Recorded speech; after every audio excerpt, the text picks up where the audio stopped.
Happy Monday. Happy Motivational Monday. How is your week starting off? Today is Monday, August 15th, which means we are literally on this exact day, halfway through the month. So that's exciting. And yes, I want to take this time to ask you the question, what kind of friend are you? So, this is something I just want to get right into. I am starting this live a little bit earlier than normal, and that is because I have at 8 o'clock a business workshop I am attending, but I think that this is a really important question, and this is a question I'm asking because last week a friend helped me out because of who she was. She helped me out big time. So I got to thinking, well, would I be able to do the same thing for her? Not would I be willing to do the same thing? Of course, I would be willing to be a friend to my friend. But the question is, would I be able to do exactly what she did for me? So here's the story. So I've been reaching out different places to different organizations about my art self-confidence workshop because I feel that it's important that more people, become genuinely, authentically comfortable and confident with themselves. The fake it till you make it, that just leads us to being more stressed because then it's like, well, what if someone finds out that I don't have it all together yet? So I'm not a fan of it. But so I've been, reaching out to organizations.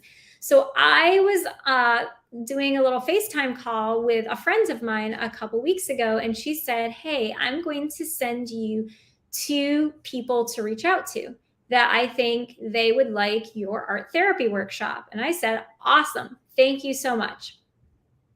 So I reached out to both of them and they both got back to me.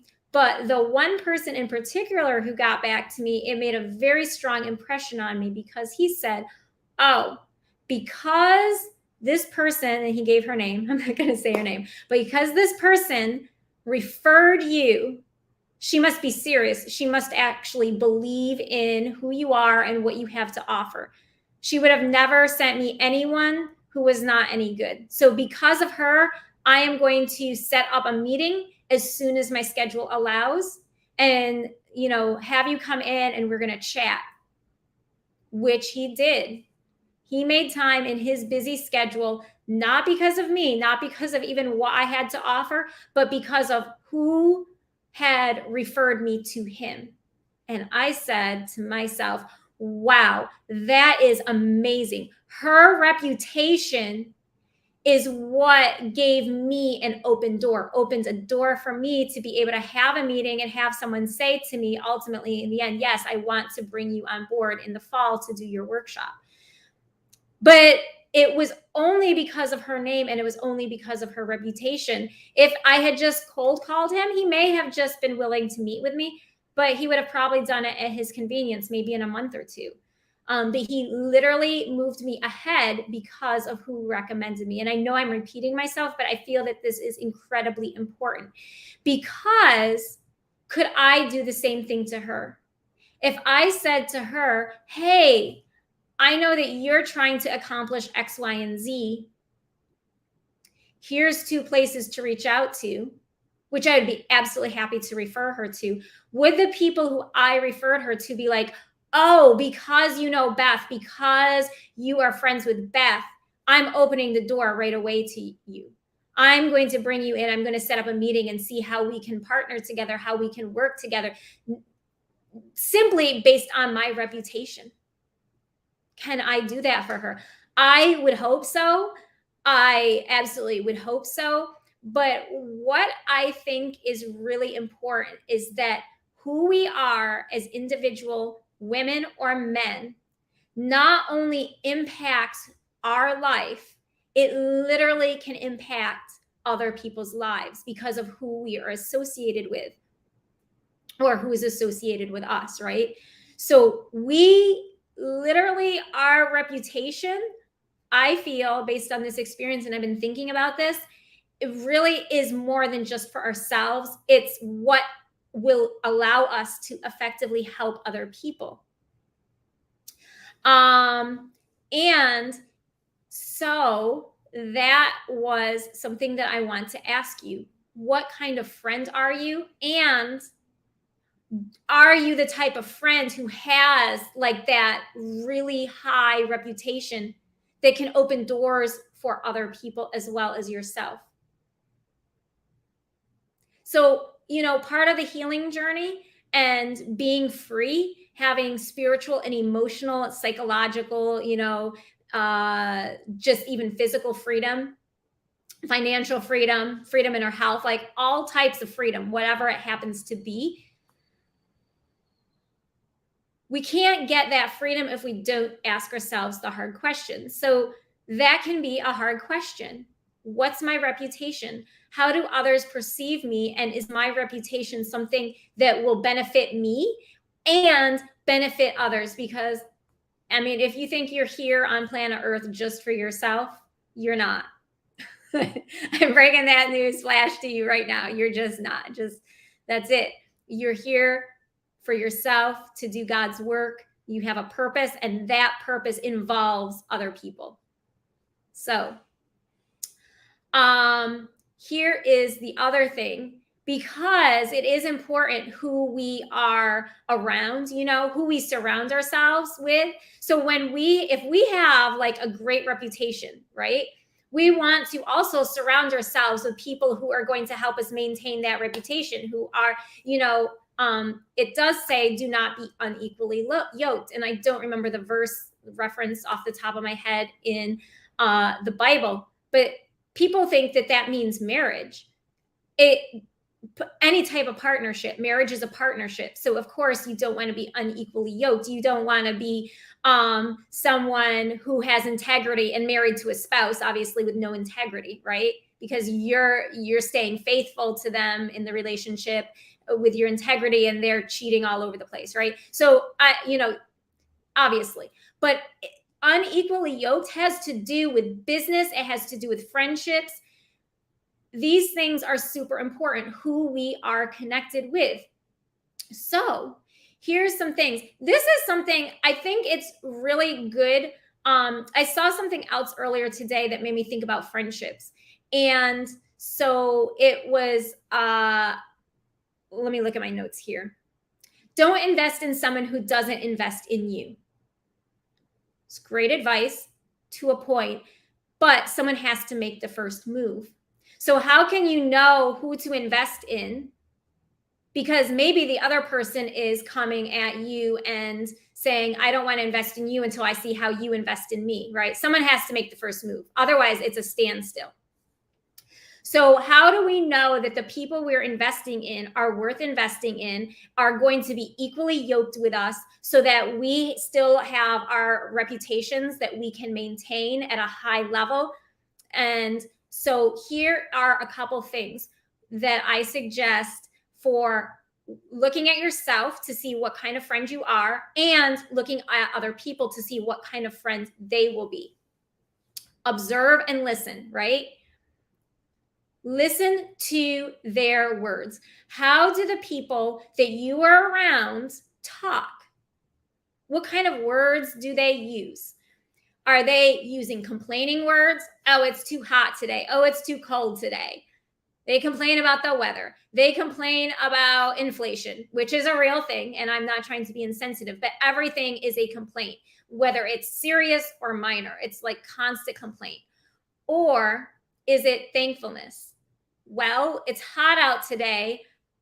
I'm sweating, but I'm thankful I don't have to put on like a hat and a scarf and a coat and like go out and be blown away in a blizzard, right? So like how are they speaking? Is their speech mostly complaining, or is it mostly, gratitude, thankfulness. And, obviously apply accordingly. This is going to let you know how they show up other places. If they're always complaining to you, they're probably going other places and complaining. Oh, my food was too salty at the restaurant. Maybe they're like complaining to the waiter. Now the waiter's like in trouble with his manager or her manager, whatever. They go to the store and they're complaining. They go wherever they go, right? That's probably how they're going to be showing up. And what kind of reputation are they going to be leaving behind themselves that you're now going to be associated with? Versus they're being thankful. They say thank you to people. They smile. They give compliments, genuine ones, of course. So if they're doing that with you, most likely they're doing that everywhere they go. They go to the store, they thank the clerk for helping them, bag their groceries, and they smile to, the person at, like on the bus, whatever it is. They're kind of filled with joy and thankfulness. And it doesn't mean that life is easy for them or that they're having a good time always, that things don't ever get rough. But overall, their words are positive, right? So being linked to someone who's a grateful, pleasant person to be around is going to help you maintain your good reputation. Second of all, gossip. It kind of goes with the words. The person or the people, the friends that you're around. This includes yourself, asking yourself, am I a gossip? Am I someone who complains a lot? A gossip versus someone who just talks about what's relevant. So for example, my friends and I, the woman who opens the door for me to just like pretty much immediately get this meeting with someone based on her reputation, when she and I get together, well, she doesn't live in New York anymore. She moved. But when she lived in New York and we'd get together, we would talk about things that were relevant. We might talk about art because we both liked art. We would talk about, we both were Christian.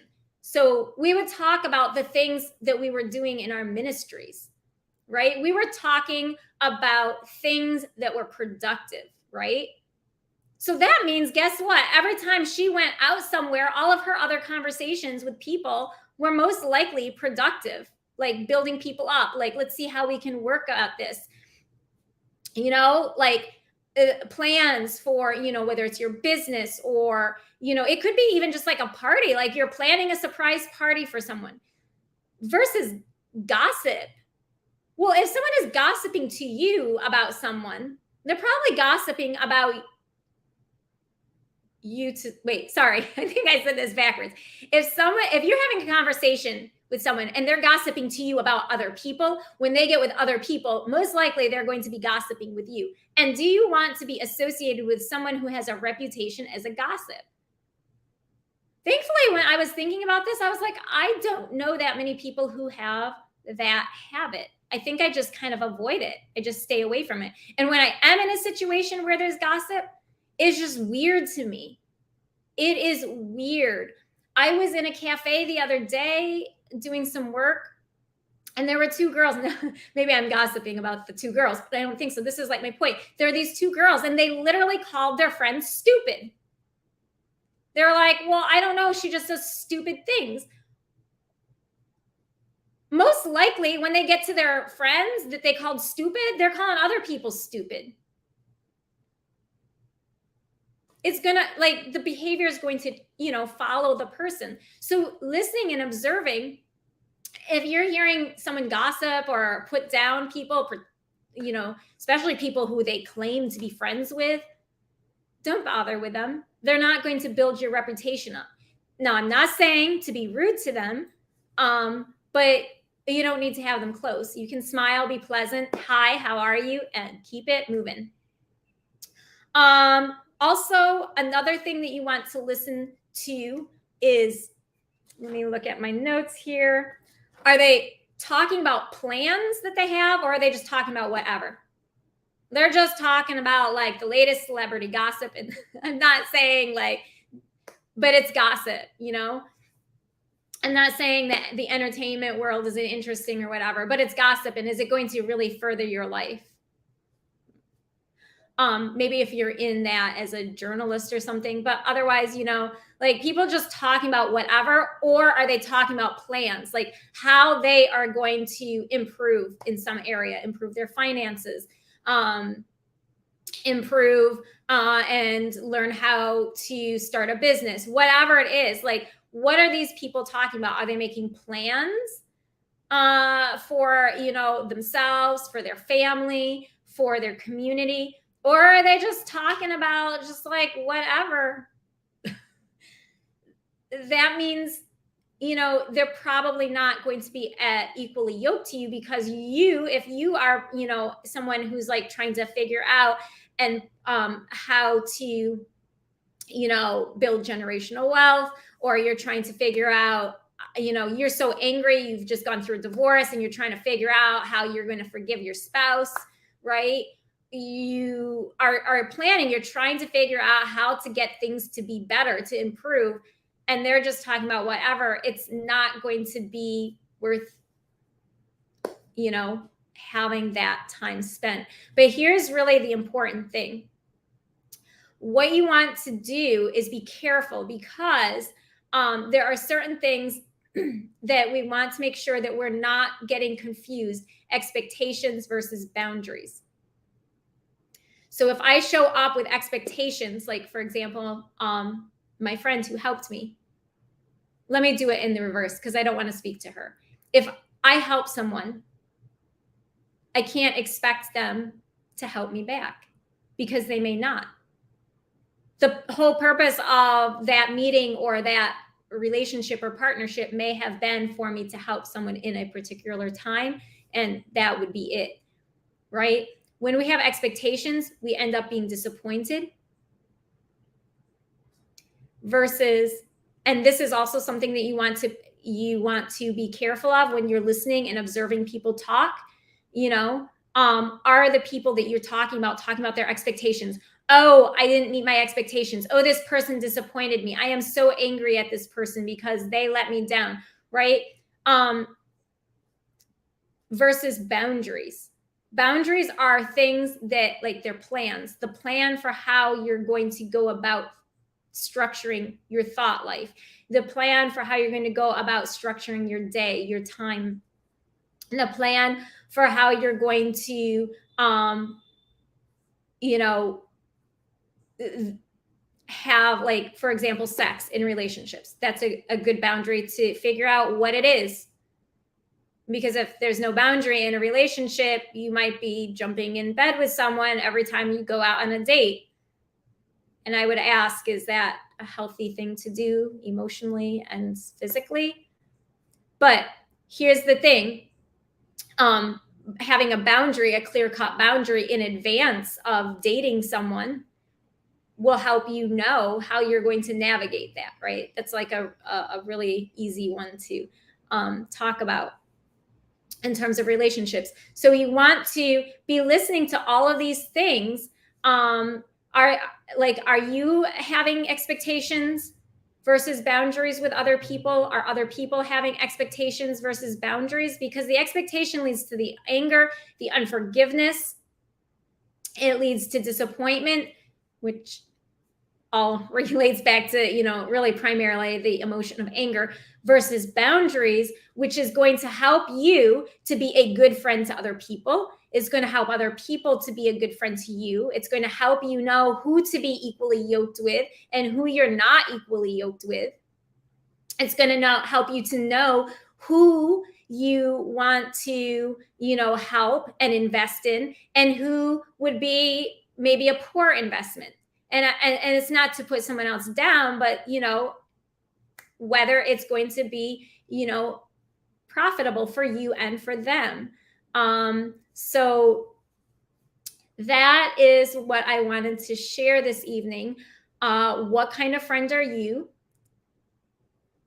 And if you can be the kind of friend who is complimentary, who has boundaries, who has plans, and I'm looking at my notes, I think and who's discussing relevant topics, relevant things, if you can be that, then that does kind of help take care of who is going to be in your life. The other thing that's really super important in all of this, in being able to even be a good friend to someone, is trust. And trust is very, very hard to come by if you have not healed. If you are, emotionally and spiritually, very raw, everything feels like very sensitive to you. Let me grab some water. Everything feels very sensitive, and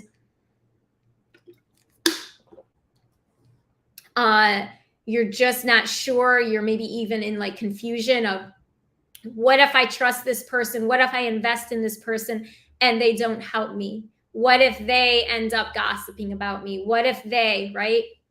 Here's the one thing that we can always control: ourselves. I can always control what kind of friend I am to someone. You also can always control what kind of friend you are to someone else, right? And when we're healed, so when we've released unforgiveness in particular, when we know who we are, then, and we know our value, we know our worth, and when we are confident in ourselves, then it kind of takes that worry away of, should I trust this person? Should I not trust this person? Should I invest, not invest? Because you have like tools, you have ways to kind of weed out the people who you won't be equally yoked with. And then the rest of it, you just can't control, because none of us are perfect. None of us. We all mess up. At some point, you are going to disappoint someone who you deeply love and care about, just like they will disappoint you at some point. No one's perfect. But if you're not healed, it's going to be really hard to be able to trust anyone, right? It's going to be really hard to trust anyone to really be your friend. It's going to be hard for you to be open with people. And part of the reason why my friend was able to help me is because I was open with her. I told her what I was up to. I told her my plans. A lot of times people and entrepreneurs are like, I'm going to move in silence. I'm not going to tell anyone what I'm up to because they might steal my idea. And yes, I'm not saying it doesn't happen, but at the same time, when you're moving from a broken place, from a place of rejection, from a place of disappointment, when you haven't released that, when you haven't forgiven yourself, because sometimes we blame ourselves like, oh, I should have known better, right? When you haven't forgiven yourself or someone else, it makes it very hard for you to open up. I could have looked at her and like, oh, if I tell her about my workshop, maybe she'll steal that idea. Like, whatever. Anyway, do you know how many people are in the world right now who are hurting and who need help and who need forgiveness, who need confidence? I don't know the exact number, but I know it's way more people than I myself can personally help. Even if I like had a whole team of 100 people working for me and helping, there'd still be too many people for me to get to. So what? She steals my idea. If she was to, I'm not saying she is, if she was to steal my idea and start doing art therapy conference or workshops, whatever, she's going to be helping more people anyway than I could ever possibly reach. Right. So I can't worry about it because I know, and I'm not saying that she is doing that. Just to be really clear, I would be shocked if she did anything like that. But what I'm saying is that when we are not healed, we become unable to trust someone. So then we don't open up and we don't share ideas. We don't share what we're looking for. We don't share what we need. And then that holds us back from someone being able to help us and being a friend to us, because that's what she was, because of my ability to trust and my ability to not worry about any of it.